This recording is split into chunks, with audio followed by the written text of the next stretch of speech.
마가복음 강의 34번째 시간으로 하나님 나라에 들어가는 방법이라는 제목으로 말씀을 보겠습니다. 오늘 본문 13절부터 27절까지 있는 말씀은 긴 내용이지만 전체는 하나님 나라에 관해 예수님이 말씀하신 내용이라고 할 수 있습니다. 그래서 처음 부분에 어린 아이들을 통해 어떤 자들이 하나님 나라에 들어갈 수 있는지를 말씀하셨을 뿐 아니라 나중에는 부자라고 하는 자들이 하나님 나라에 들어갈 수 없다라고 하는 사실을 통해 전체 이야기가 하나님 나라에 관한 이야기임을 보여주고 있습니다. 우리들은 하나님 나라에 들어간다라고 하면 죽은 다음에 천국에 가는 것을 흔히 생각하기 쉽죠. 그런데 이 말씀을 듣던 유대인들은 그렇게 생각하지 않았을 것입니다. 당시의 유대인들은 그 당시의 상황을 혁명적으로 바꿀 메시아가 나타나 그들이 기대하던 그 하나님 나라를 이룰 것이라는 꿈을 가지고 있었습니다. 이런 꿈이 그들에게 있었기 때문에 그런 어둠의 시기 가운데 내가 메시아다라고 주장하는 사람이 나타나면요, 많은 사람들이 그를 추종했고요. 또 그런 사람들을 추종하다 죽임을 당하는 사람 또한 여러 차례 있었습니다. 당시에는 로마의 압제 가운데 있던 상황이었고요. 너무나 오랫동안 이 이스라엘은 수치와 또 고통하던 그런 시절을 지나가고 있었기 때문에 바로 하나님이 구약 성경에서 약속하신 그 하나님 나라의 도래에 대해 모든 사람들은 기대를 했었습니다. 그런데 하나님 나라는 임하지 않고 세상의 압제가 점점 심해가자 사람들은 다양한 방식으로 그러한 상황에 적응하기 시작했습니다. 가장 일반적인 방식은 어떤 것일까요? 바로 이런 세상과 야합해서 그런 혼란하고 어려운 상황이지만 거기서도 자기의 그런 이익을 챙기는 사람들입니다. 일제시대 때 바로 친일파라고 하는 사람들이 그런 사람들이죠. 그들은 이 일본이 한국을 점령한 것이 그들의 부를 쌓고 권력을 확장하는 아주 중요한 기회였습니다. 이스라엘 이 시대의 사람들 가운데도 로마가 그들을 압제하던 그 상황이 오히려 그들이 권력을 잡고 부를 축적하는 기회가 된 사람들이 있었습니다. 정치적으로 이렇게 세상과 야합했던 무리들을 헤롯 당이라고 부릅니다. 헤롯이라는 사람 자체가 원래는 정통파 유대인이 아니면서 로마에 많은 뇌물을 주고 로마의 그런 호의를 얻은 다음에 이스라엘 지방의 그 유다의 왕이 됩니다. 이 헤롯처럼 이렇게 로마와 야합해서 자기들이 권력과 부요를 충족하던 그런 무리들이 있었죠. 정치적으로만 그런 것이 아니라 종교적으로도 이렇게 세상과 야합하던 무리가 있었는데 이들을 사두개인이라고 부릅니다. 이들은 성전이라고 하는 곳을 자신들이 경제적, 종교적 그런 유익을 얻는 기회로 삼고자 로마에게 많은 뇌물을 주었고요. 또 그 뇌물을 준 만큼 사람들에게 더 많은 것을 뜯어내기 위해 많은 그런 이익을 얻고자 하는 종교 시스템들을 만들어냈습니다. 이렇게 세상과 야합한 무리가 있다면 또한 정반대로 이 세상에 대해 반응하는 사람들이 있었겠죠. 그들을 에세네파라고 부릅니다. 이들은 사해 지방에 있는 사람이 살지 않는 사막에 자신들의 공동체를 만들고요. 모든 사람과도 떨어져서 자기들끼리만 살아가면서 이 세상에 물들지 않으려고 아주 애썼습니다. 그들은 자기들이 정교를 지키고 자기들만의 그런 종교 공동체를 유지하면서 언젠가 메시아가 오시면 이 썩어빠진 세상을 다 멸하시겠지라는 기대를 가지고 살았습니다. 그런데 이런 상황 속에서 또한 세상을 떠나지는 않았지만 세상과 야합하지 않으면서 또한 그 상황을 이겨내려고 한 무리들이 있었습니다. 바로 바리새파 사람들입니다. 이들은 종교에 몰두하여 하나님이 구약시대에 바벨론에게 이스라엘을 망하게 하신 이유가 율법을 다 안 지켰기 때문이기 때문에 우리는 이 율법을 하나도 빠지지 않고 다 지켜서 메시아가 오셔서 이 세상을 멸망시키시고 우리를 그 세상으로부터 구원할 날을 앞당기자라고 하는 생각을 가지고 있었습니다. 그래서 이들은 그 율법의 아주 작은 부분까지 지키기 위해 아주 몸부림을 치고 살았죠. 그런데 또 어떤 무리가 있었냐면 이들과 같지 않게 자기들이 힘이 없었지만 사람들을 암살하고 죽이는 방식으로 그런 적군의 지도자를 죽여서 하나님 나라를 가져오게 만들려는 사람들이 있었는데 이들을 열심당이라고 부릅니다. 이들은 자체적인 큰 군사적 능력을 갖지 않았지만요. 지금으로 얘기하면 테러 단체 같은 거죠. 그래서 요인을 암살해서 로마의 장군과 또 이런 총독 같은 사람을 죽여서 이 나라가 자유를 얻도록 만들려는 세력이었습니다. 그런데 예수님의 제자 가운데도 바로 이 열심당 출신의 사람이 있습니다. 성경에는 셀로딘 시몬이라고 이렇게 나오는데요. 그 셀로디신이라는 그 단어 자체가 열심당이라고 하는 뜻이에요.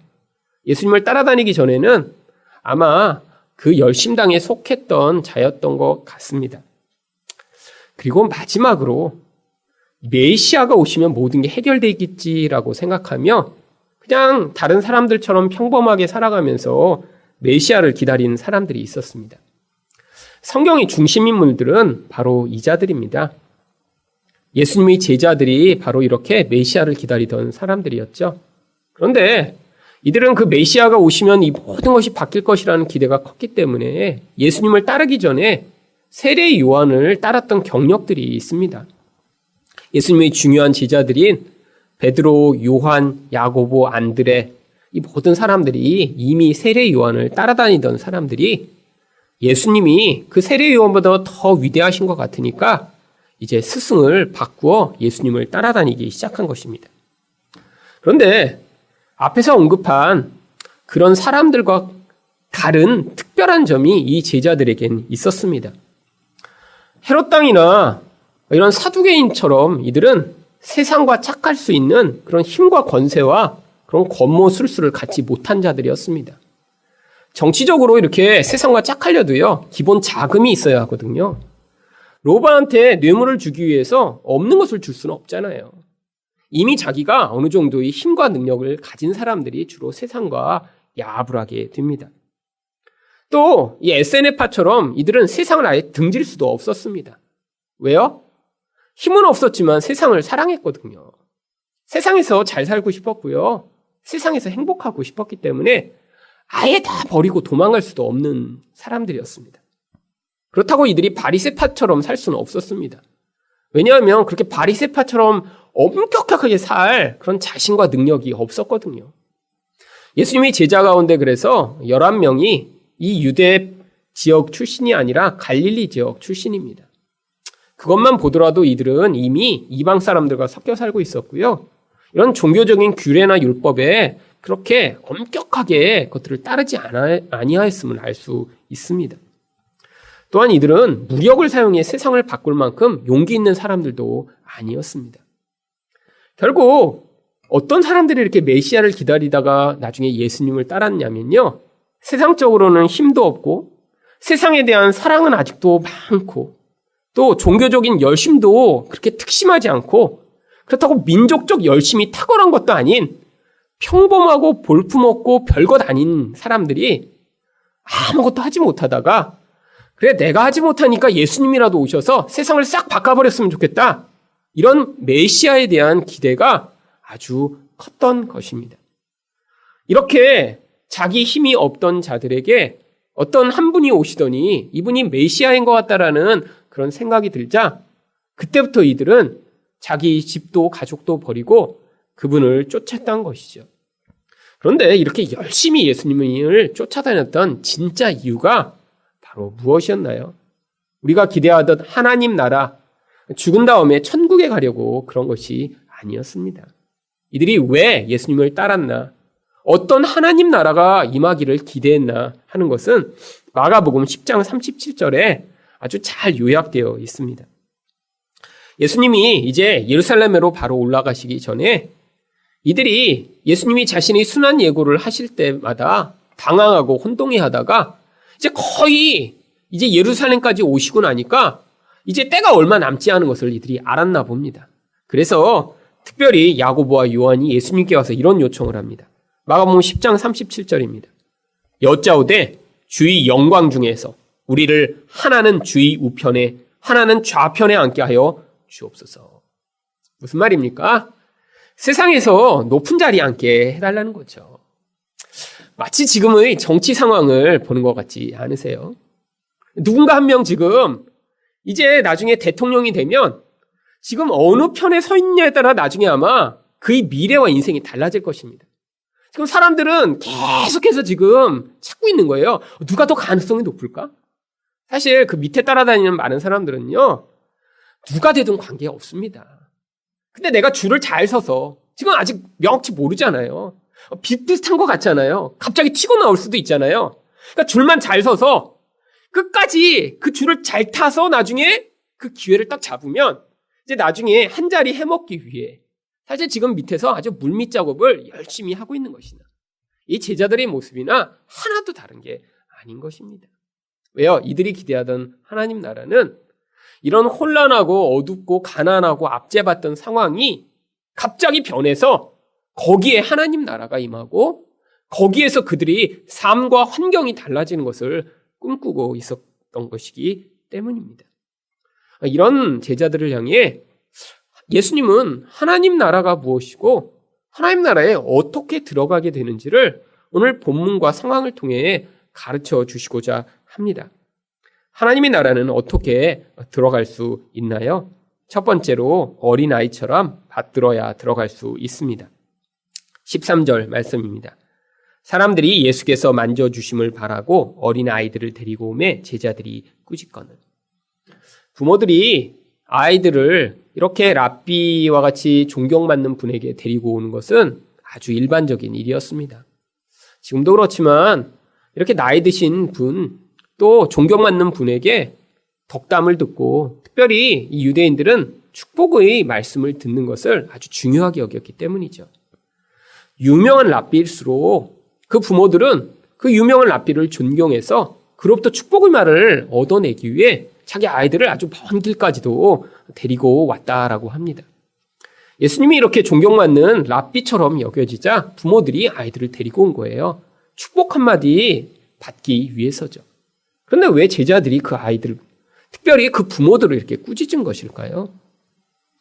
제자들에게는 그 아이들은 별로 중요한 존재들이 아니었기 때문입니다. 무엇에 있어서 중요한 존재가 아니었을까요? 그들이 예수님을 따라다닌 목적 자체가 세상에서 이렇게 높아지는 것이었기 때문에요. 이 아이들은 그렇게 세상에서 높아지고 자기 유익을 얻는데 별로 도움이 되지 않는 그런 아이들이었기 때문이죠. 그 아이들한테 우리 예수님의 시간과 관심을 쏟아봤자 그들이 나중에 아무런 공헌과 아무런 도움이 될 것 같지 않자 이들은 그들을 불필요한 존재로 여기기 시작했던 것입니다. 그런데 그들을 향해 14절 상반절에서 예수님이 어떻게 반응하셨나요? 예수께서 보시고 노하여 이르시되. 여러분, 예수님도 화내셨습니다. 그럼 예수님은 한 번도 화 안 내시는 정말 평생 이 모든 분노가 한 번도 일어나시지 않은 분이 아니라 화도 이렇게 몇 번 내세요.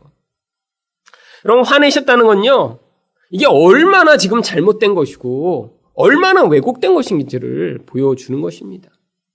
예수님이 자기 감정 때문에 화내신 것이 아니라 그것이 하나님의 뜻과 정반대되는 것이기 때문에 예수님이 이런 감정적 반응을 하신 것이죠. 왜 예수님이 이렇게 분노하신 것인가요? 이 제자들의 이런 반응은 예수님이 추구하던 하나님 나라와는 관계가 없는 것이기 때문이에요.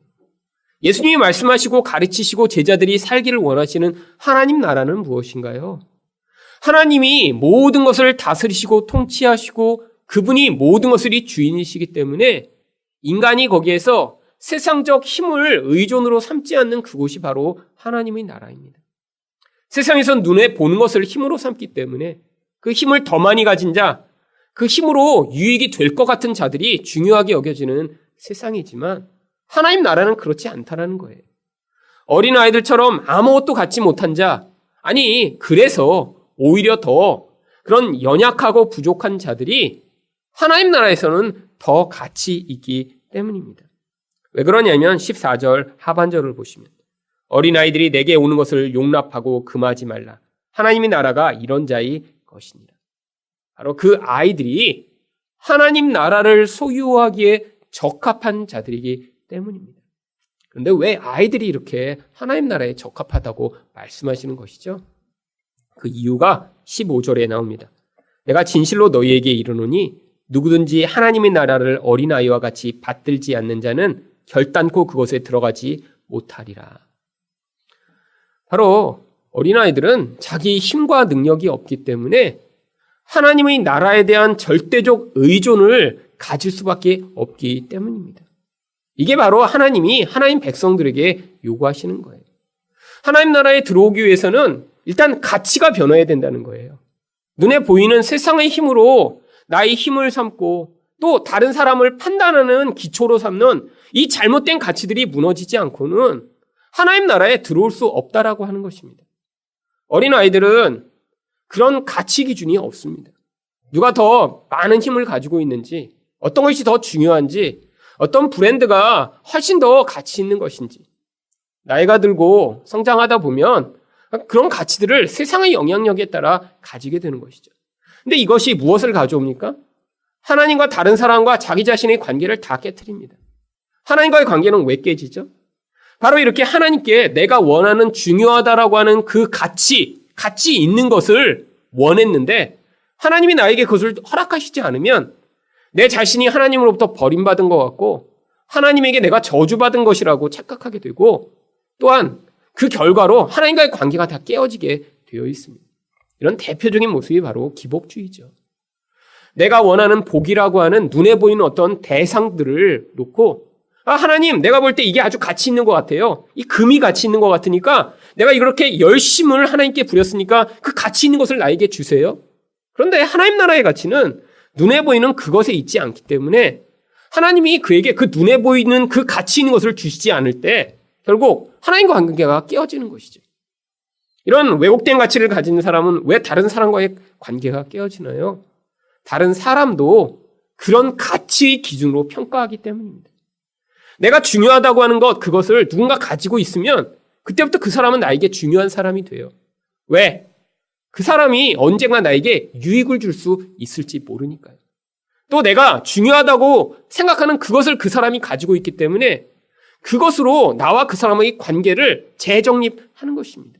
나에게 유익이 되지 않더라도요. 그것이 힘으로 여겨지기 때문에 나보다 더 많은 힘을 가진 자 앞에는 당연하게 무릎을 꿇게 돼 있죠. 근데 하나님 나라의 가치는 그런 게 아니에요.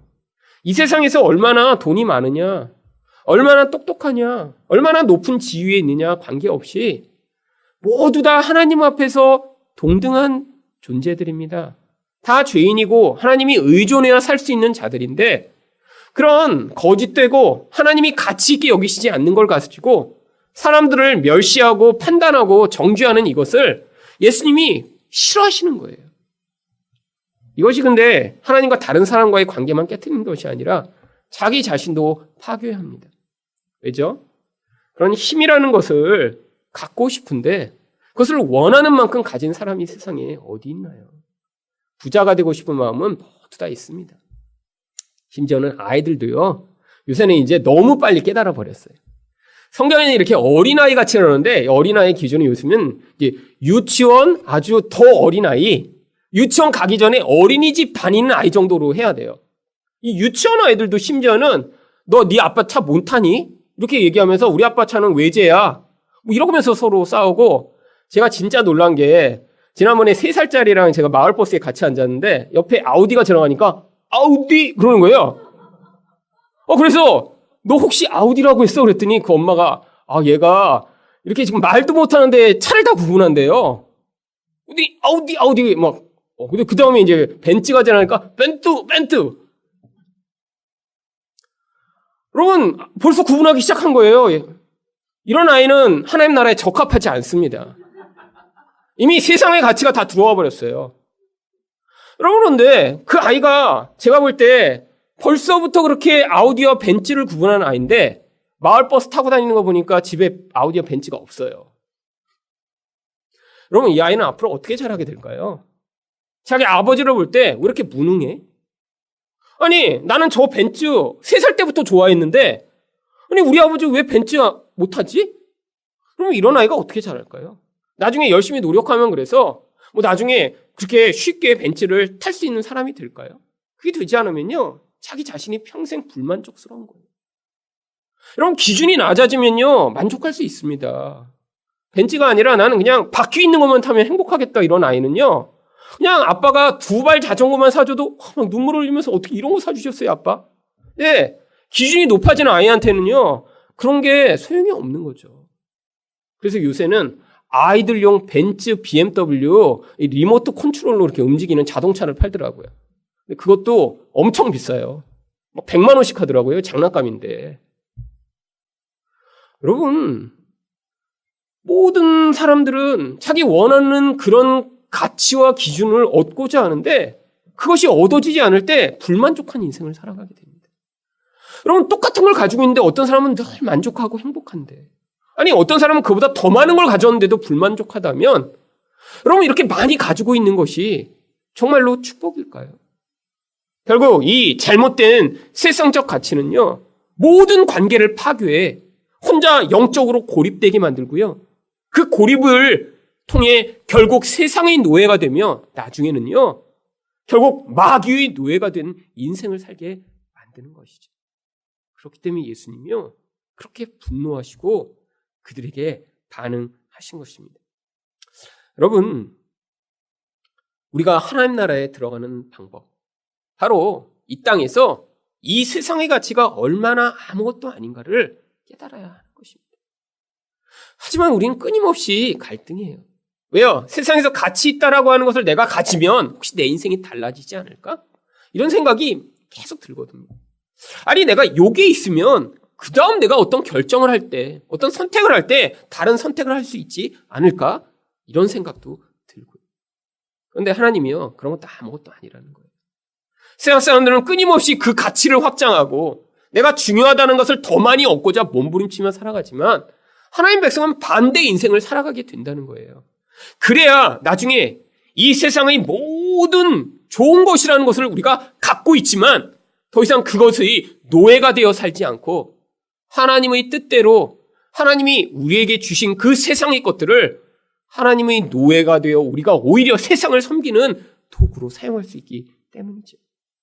여러분 만약에 중요한 것, 세상이 가치 있는 것이라는 것을 가지고 계신데 그것을 여러분 또한 이건 정말 중요한 것이라고 생각하면요, 여러분은 절대로 하나님 뜻에 순종할 수가 없습니다. 왜죠? 가치 있기 때문에 하나님이 그것을 놓으라고 해도 놓을 수가 없고요, 절대로 포기하지 못하는 거예요. 근데 여러분 생각해 보세요. 별로 가치 없는 것이라고 여러분이 여기고 계신데 그게 많아요. 집에 두루마리 휴지가 1000개쯤 있어요. 근데 두루마리 휴지 너무 많아. 그러고 이거 처치가 곤란인데 그럼 어떻게 하시겠어요? 주일날 올 때 그냥 한 10개씩 들고 와서 그냥 이렇게 화장실에도 놔두고 무슨 필요하신 분 없냐고 목장에도 나눠주시고 늘 그러겠죠. 그렇잖아요. 그리고 하나님이 근데 갑자기 어느 날 말씀하세요. 그 1000개나 있으니까 한 100개쯤은 어디 갖다 누구한테 좀 주지 않겠니? 그럼 감사합니다 하나님. 제가 여태까지 그거 누가 어디 줄 때 찾았는데 이렇게 또 말씀하시네요. 그리고 갖다가 빨리 주시지 않겠어요? 근데 그 두루마리 휴지를 여러분이 현금으로 한번 바꾸어 보죠. 여러분 똑같이 반응하시겠어요? 안 됩니다. 여러분 왜? 현금은 가치 있다고 생각하니까. 여러분의 건강은 가치 있다고 생각하니까. 여러분의 지위는 가치 있다고 생각하니까. 여러분 근데 하나님이 아니라고 얘기하세요. 여러분 그런 것들이 가치가 없구나. 그게 이 영생을 얻어내는데 아무 소용이 없는 것이구나. 하나님이 내가 이 짧은 기간 세상을 살아가는 동안에 나의 삶을 살아가는 기반으로 삼을 뿐 아니라 그것을 통해 하나님 나라를 확장하기 위해 허용하신 기회이구나라고 생각할 때 그 모든 것에 있어서 여러분이 마치 두루마리 휴지를 나눠주시듯이 하나님이 여러분에게 주시는 그 마음과 뜻에 따라 여러분의 인생이 가치 있게 사용되는 것입니다. 여러분 이 가치의 변화가 여러분 안에서 나타나지 못하면 지금 예수님을 쫓아다니지만 여전히 어린 아이들 보고 너희들은 저리 가, 불필요한 존재니까 라고 하는 이런 제자들과 같은 이런 태도를 가지게 되는 것이죠. 그래서 예수님이 마태복음 5장 3절에서 뭐라고 말씀하시죠? 심령이 가난한 자는 복이 있나니 천국이 그들의 것이며. 여러분, 심령이 가난하다는 게 무엇입니까? 이제 세상의 가치로 내가 나를 평가하고 의존하지 않는다는 거예요. 내 마음의 중심에서 하나님밖에 의존할 대상이 없는 상태가 되는 것입니다. 왜요? 이제 가치 있다고 생각하는 거를 더 이상 아무런 가치를 두지 않으니까.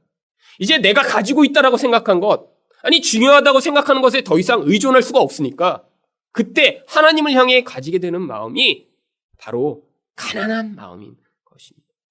이런 가난한 마음을 가진 자에게 근데 하나님이 어떤 약속을 하고 계시죠? 천국을 주시겠다고 약속을 하고 계신 것이에요. 여러분, 물론 이 가치의 변화는 단번에 일어나는 것이 아닙니다. 평생 살면서 작년보다 올해가 더, 올해보다 내년이 더, 매년 시간이 가는 만큼 그래, 옛날엔 내가 이렇게 중요하다고 생각한 이것 아무것도 아니었구나 라고 여기시게 된다. 그만큼 여러분의 영혼 안에선 이 하나님 나라에 대한 이 중요한 가치를 의존하는 의존이 깊어지신 것입니다.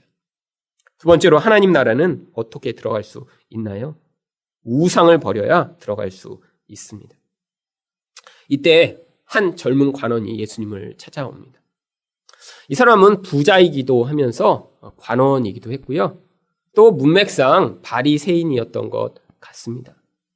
당시에 이 유대인 사회에서 이런 배경을 가진 사람은 아마 당시에도 굉장히 유명한 사람들에게 아마 결혼을 안 했으면 아마 몇 등 안에 드는 그런 신랑감으로 회자되는 여자들이 아마 그 아무개 하면서 자주자주 사진은 없지만 초상화라도 이렇게 돌려보며 가슴에 품고 기도하고 있는 그런 형제의 가능성이 아주 높습니다. 왜죠? 종교적인 사회였거든요. 전부 다 유대인들이고 다 하나님을 더 열심히 섬기는 것에 가치를 두고 있어요. 그런데다가 부자예요. 젊어요? 관원이라면 또 이런 고위직의 공무원이에요. 모든 걸 갖추고 있는 사람이죠. 여러분, 근데 그 사람이 예수님을 향해 이런 질문을 합니다. 17절입니다. 예수께서 길에 나아가실 때 한 사람이 달려와서 꿇어앉아 묻자오되 선한 선생님이여 내가 무엇을 하여야 영생을 얻으리이까. 이런 탁월한 사람이 예수님을 찾아왔다는 것 자체가 이 사람이 그래도 뭔가 이런 예수님을 아주 중요한 분으로 여기고 있음을 보여줍니다. 그런데 이 사람이 질문 자체가 잘못되어 있다는 걸 우리는 알 수 있죠. 어떻게 하여야, 여기서 무엇을 해야 영생을 얻을 수 있느냐. 영생이라는 것을 마치 내가 하는 행위로 바꾸어서 얻어낼 수 있는 교환 대상으로 보는 것입니다. 영원한 생명인데요, 내가 하는 무엇인가로 얻어낼 수 있다고 생각했죠. 그러면 이런 마음이 어떻게 이 안에 생겼을까요? 그러면 이 사람이 부자이며 젊은 관원인 것에서 유추할 수 있죠. 어려서부터 아마 이렇게 젊은 사람인데 부자였다는 건 뭘 보여주죠? 금수저라는 걸 보여주죠. 부모가 부자였기 때문에 부자가 된 거죠. 특별히 그때 이렇게 IT 업종에 이렇게 해갖고 컴퓨터를 개발해서 이렇게 갑자기 젊어서 부자가 됐겠어요. 요즘이나 있죠? 옛날에 없었습니다. 젊어서 부자는요, 100% 부모 재산을 다 물려받은 거예요. 그러니까 어려서부터 자기가 원하는 모든 것은 다 어떻게 했을까요? 돈으로 다 얻었어요. 내가 가진 모든 것으로 얻지 못하는 것이 없었어요. 그러니까요, 영생도 내가 가진 무엇으로 얻어내려고 지금 하는 것입니다. 그런데 예수님은 그에 대해 이렇게 말씀하십니다. 18절입니다. 예수께서 이르시되 내가 어찌하여 나를 선하다 일컫느냐? 하나님 한 분 외에는 선한 이가 없느니라. 이 문장을 잘못 해석하면 나는 하나님이 아니다라고 이렇게 오해할 수도 있습니다. 또 예수님이 하나님 한 분만 선하시니까 나는 선하지 않다라고 말씀하신 것으로 오해할 수 있습니다. 그런데 이 문장은 반어문입니다. 여러분, 예수님이 내가 선하지 않다라고 얘기하신 게 아니라요, 나는 선한 하나님이다라고 사실은 말씀하고 계세요. 나는 유일한 그 한 분 하나님이며 나는 선한 존재야. 그런데 너는 무슨 근거로 내가 선하다라고 생각하고 있니? 라고 그에게 물어보시는 거예요. 너는 나에게 와서 내가 하나님, 그 선한 하나님이라고 생각하고 있지 않잖아. 근데 왜 나한테 너는 선한 선생이라고 이야기를 하는 거야? 라고 지금 물어보고 계신 거예요. 여러분, 예수님은 선하신 유일한 하나님이세요. 근데 이 지금 청년은요, 예수님이 하나님이라는 생각이 없어요. 예수님이 또한 이런 유일한 선하신 분이라는 생각이 없어요. 그가 생각하는 선의 기준은 무엇이죠? 왜? 하나님의 절대적 기준이 아니라 자기가 만들어낸 인간적 선의 기준이기 때문이에요. 그러니까 그 영생도 내가 만들어낸 내 기준으로 얻어낼 수 있다고 생각하는 거예요. 이게 무엇인가요? 아담과 하의 죄악이죠. 선악과를 따먹고 바로 내가 선과 악을 판단하는 중심에 서서 내가 세운 내 선을 내가 이루면 내가 마치 하나님이 된 것처럼 착각하는 모습이에요. 지금 이 청년은 자기가 하나님 노릇을 지금 하고 있는 상황입니다. 그런데 이 청년에게 예수님이 질문을 하십니다. 내가 계명을 안 하니 살인하지 말라, 간음하지 말라, 도둑질하지 말라, 거짓 증언하지 말라, 속여 빼앗지 말라, 내 부모를 공경하라 하였느니라. 예수님이 이 말씀을 왜 하셨을까요? 이 10계명의 5계명부터 9계명까지 말씀인데 바로 이 청년이 잘 지켰을 만한 그 내용만 얘기하신 거예요. 여러분, 이건 예수님의 특별한 의도가 있으셨기 때문입니다. 여러분, 왜 앞에 1번부터 4번까지는 안 물어보셨죠? 또 맨 마지막 계명인 탐내지 말라는 10번째 계명은 왜 안 물어보셨죠? 이건 계량할 수가 없으니까요. 만약에 이 청년한테 너 한 번도 평생 탐낸 적이 없어? 라고 물어보셨으면 이 청년이 뭐라고 대답했을까요? 약간 곤란하겠죠.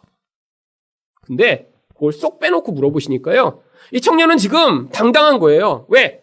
내가 세운 내 선의 기준에선 그 정도는 다 지켰거든요. 그래서 20절에 이렇게 이야기합니다. 그가 여짜오되 선생님이여 이것은 내가 어려서부터 다 지켰나이다. 대단하죠? 여러분, 예수님이요 그의 의의를 지금 폭로하고 계신 거예요. 내가 하나님 노릇하면서 내가 생각하는 내가 지켜야 할 건 내가 잘 지키고 있다는 거예요. 그러니까 나는 어떻게 할 수 있다고요? 영생을 살 만한 그럼 값어치 있는 것을 내가 가지고 있어라고 생각하고 있는 것이죠. 그런데 예수님이요 거기서 바로 허점을 팍 찔르십니다. 아킬레스건을 건드신 거죠. 21절입니다. 예수께서 그를 보시고 사랑하사 이르시되 내가 아직도 한 가지 부족한 것이 있으니 가서 내게 있는 것을 다 팔아 가난한 자들에게 주라. 그리하면 하늘에서 보화가 내게 있으리라. 그리고 와서 나를 따르라 하시니. 근데 이런 자인데 하나님 노릇하려고 하고 있는 자인데 예수님이 보시니까요.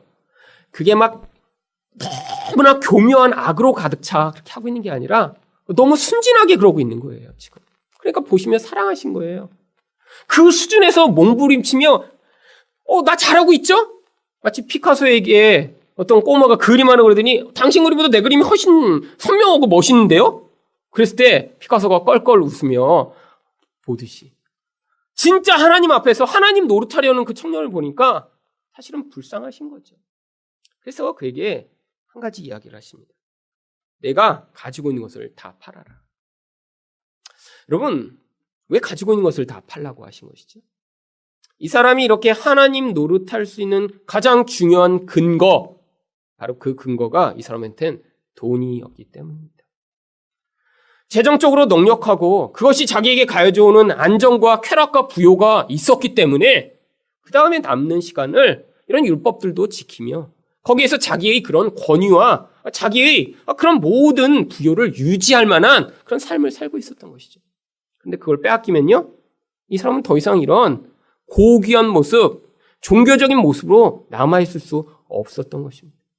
바로 이 사람에겐 이 돈이요, 그의 우상이며 하나님 자리를 차지하고 있는 거예요. 여러분, 사람마다 이렇게 자기 안정감의 근거가 되는 그 대상이 다 다릅니다. 물론 기본적으로는 다 돈이에요. 그런데 여러분, 돈만인가요?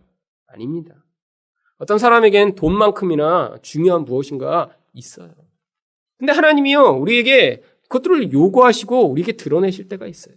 내가 그걸 잘 지켜오고 있으니까 그래서 그게 마치 나에게 중요한 것처럼 여겨지고 있으니까 내가 어떤 수준에 있다고 착각하고 있을 때 하나님이 그것들을 건드리고 우리 안에서 우리가 얼마나 하나님 나라에 정말 우리의 모습으로는 들어갈 수 없는가를 보여주시고 계신 것입니다. 그런데 22절에서 이 이야기는 이렇게 끝납니다. 그 사람은 재물이 많은 고로 이 말씀으로 인하여 슬픈 기색을 띠고 근심하며 가니라. 하나님의 선의 기준은 절대적으로 하나님을 의존하는 것입니다.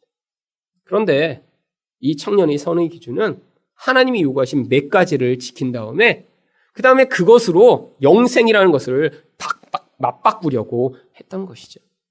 예수님은 그의 근거를 지금 허물어 버리신 거예요. 너는 진짜 하나님을 원하는 게 아니라 마치 제자들처럼 그 하나님 나라라는 게 지금 이 청년이 여기서 누리고 있는 좋은 것들이 많아요. 여러분 생각해 보세요. 나이가 많이 든 다음에 여러분 부자 되기를 원하세요? 막 80까지 고생했는데 80에 그냥 로또에 갑자기 당첨된 다음에 얼마 못 살고 죽는다. 이거 되게 불행한 거잖아요. 기왕 부자가 되려면 젊어서 돼야 돼요. 먹고 싶은 것도 많고 갈 데도 많고 하고 싶은 것도 많을 때. 그래야죠. 나이가 들면요 기력이 쇠합니다. 그리고 갖고 싶은 것도 줄어들고요. 여러분 뭐 나이 80대인데 그때 나 이제 빨간색 스포츠카 그때 한번 타고 싶은데 그러면 욕 먹습니다. 그런 때는. 근데 20살짜리 때는 돼요. 그러니까 젊을 때 부자 되고 싶은 거예요. 젊을 때. 근데 이 청년은 젊어서부터 부자라 지금 다 누리고 있어요. 근데 지금 불안해진 거예요. 뭐가 불안해졌어요? 그걸 더 누려야 되는데. 혹시 하나님 나라가 임하면 그 이후에도 이것이 계속 유지돼서 그때도 영원하게 내가 누리고 있는 것을 계속 누리고 싶은데 사실 그런 마음으로 온 것입니다. 근데 그 하나님 나라에 들어가는 그 보상으로 자기 돈을 내놓겠다는 게 아니에요. 이거는 그냥 가지고 있으면서 내가 종교적으로 열심히 하고 있는 그 몇 가지를 내놓고 그 하나님 나라를 대신 얻은 다음에 하나님 나라에서도 뭘 누리고자 하는 거죠? 지금 누리고 있는 이 경제적 부유와 쾌락을 계속 누리고자 하는 거예요. 여러분, 이게 바로 우상 숭배하는 인간의 모습인 것이죠. 여러분, 죽음 이후라고 생각하지 마세요.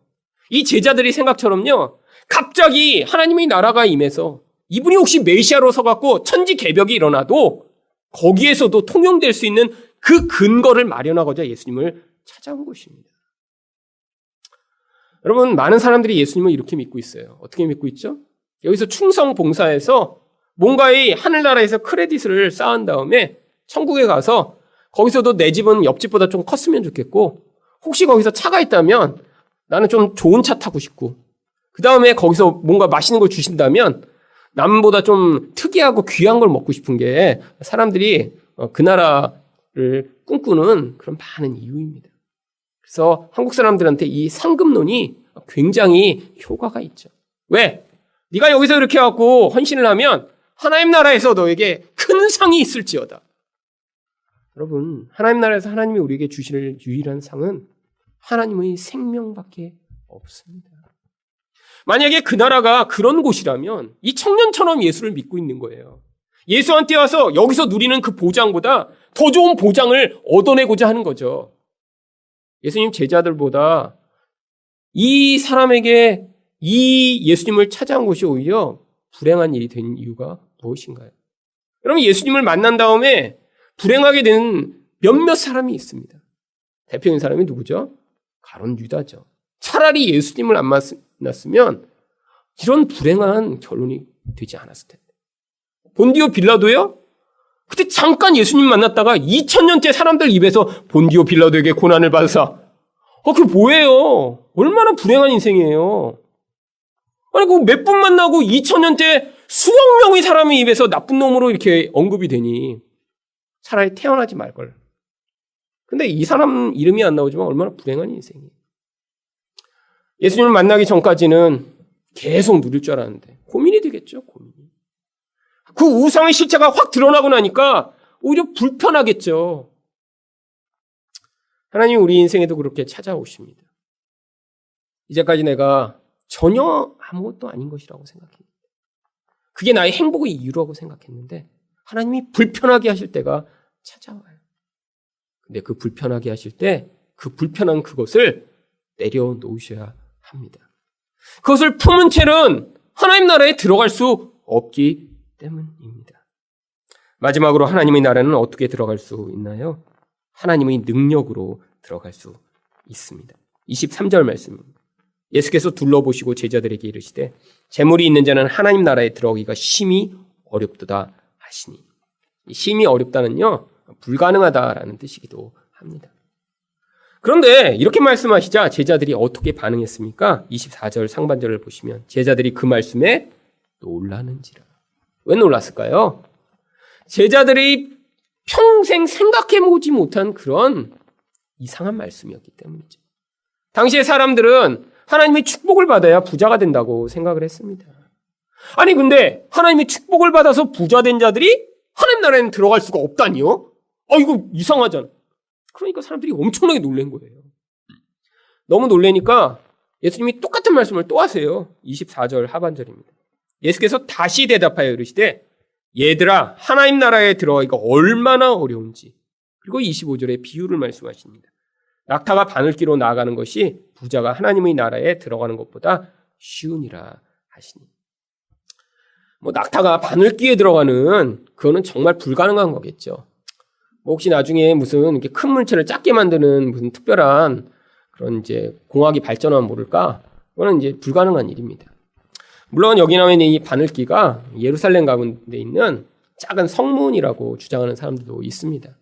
사람이 이렇게 굽히고 지나갈 만한 그런 밤에만 열는 그런 아주 작은 문인데 낙타는 당연하게 거기에 지나갈 수 없겠죠. 사람도 겨우 고개를 숙이고 지나갈 만 하니까요.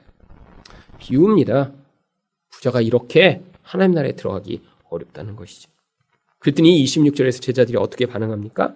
제자들이 매우 놀라 서로 말하되 그런즉 누가 구원을 얻을 수 있는가 하니.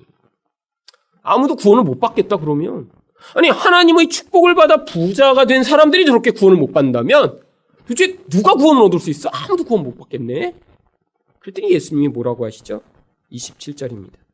예수께서 그들을 보시며 이르시되 사람으로는 할 수 없되 하나님으로는 그렇지 아니하니 하나님으로서는 다 하실 수 있는지라. 그럼 이거 모순되지 않나요? 앞에서는 안 된다고 했다가 뒤에서는 또 다 된다고 했다가. 여러분, 예수 믿는 게 우리 그런 생각대로 다 그냥 이해가 되면요, 그건 인간이 만든 그런 짜집기한 결론입니다.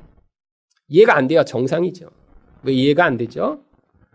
결국 이 하나님 나라라는 게요, 인간이 만들어낸 무엇인가로는 절대 안 된다는 거예요.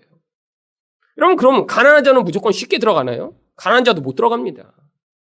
여러분, 부자나 가난한 자의 문제가 진짜는 마음의 문제이기 때문이에요.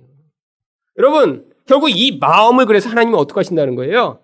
바꾸어서 그 마음을 새롭게 하신 뒤에 그들을 하나님 나라에 데리고 들어가시는 것이죠. 여러분, 아까 그래서 마태복음 5장 3절에 심령이 가난한 자가 바로 이런 천국을 소유하는 복을 받게 되었는데, 그 다음 절인 5장 4절은 이렇게 시작합니다. 애통하는 자는 복이 있나니 그들이 위로를 받을 것입니다. 천국이 임했는데 왜 갑자기 애통이 나오죠? 바로 이 세상에서 눈에 보이는 것을 의존하고 살아가는 이 부자 같은 사람들에게 하나님 나라가 임하면요, 결국 내가 의존하고 내가 사랑하고 내가 꿈꿔왔던 그 모든 대상들이 허물어지고 파괴되기 때문에 그때 내 사랑하는 사람이 죽는 것 같은 그런 고통하는 애통이 찾아온다는 거예요. 여러분, 우리가 사랑하는 것들, 의존하는 것들 내려놓는 것들이 쉬운 일인가요? 아니요. 내 아내가 차라리 죽는 게 낫지, 내 남편이 사라지는 게 낫지, 사실은 그게 내 머물러 있는 게 훨씬 더 좋습니다. 솔직히 주변에 있는 가족이 이렇게 딱 사라져버리는 게 막 걱정되는 사람들은 그가 죽을 때 그를 통해서 누리는 무엇인가가 사라질까 봐 걱정하는 거예요. 그 사람을 진짜 사랑하는 게 아니에요. 근데 만약에 옆에 있는 배우자가 막 수백억 원대 이렇게 보험을 하나 들어놓고 그리고 일찍 돌아가시면 훨씬 행복할 사람 되게 많습니다. 근데 그런 거 안 해놓고 그냥 먼저 죽어서 그 다음에 힘들까 봐 걱정하는 거예요. 여러분, 바로 사람들이 의존하는 그 의존의 대상이 이렇게 사라지면 사람들은 그때 내 사랑하는 사람이 죽는 것보다 더 고통스러워요. 내 미래를 보장하기 위해 무엇인가 해놨는데 그게 다 사라지면 하나님이 내놓으라고 하면요, 그때 나 자신이 정말 죽는 것처럼 고통스러운 거예요. 저희 가장 유일한 가치는 나같이 아무것도 아닌 자가 하나님이 그 하나님 나라에 나를 부르셔서 그 나라에 들어갈 자로 나를 택하시고 그 나라에 불러주셨다는 그것이 나에게 가장 소중한 것이기 때문에 내 인생 끝까지 가도 아니 그 끝에서도 제가 마지막 강단에서도 한 10여 명 모아서 여러 번 설교하고 이 강단을 내려갔는데 사람들이 저 목사님 시작은 되게 이렇게 멋지게 할 것 같은데 결과도 똑같네 그렇게 하셔도 저는 행복하게 마칠 수 있어요. 왜요? 저희 진짜 중요한 가치는 우리 하나님 나라에 제가 아무것도 아닌 자도 이렇게 불러 들어갈 수 있다는 사실을 제가 깨닫고 그것을 믿기 때문입니다. 여러분도 이렇게 그 하나님 나라를 어린아이처럼 신뢰하여 그 나라에 들어가시는 분이 되시기를 예수 그리스도 이름으로 축원드립니다.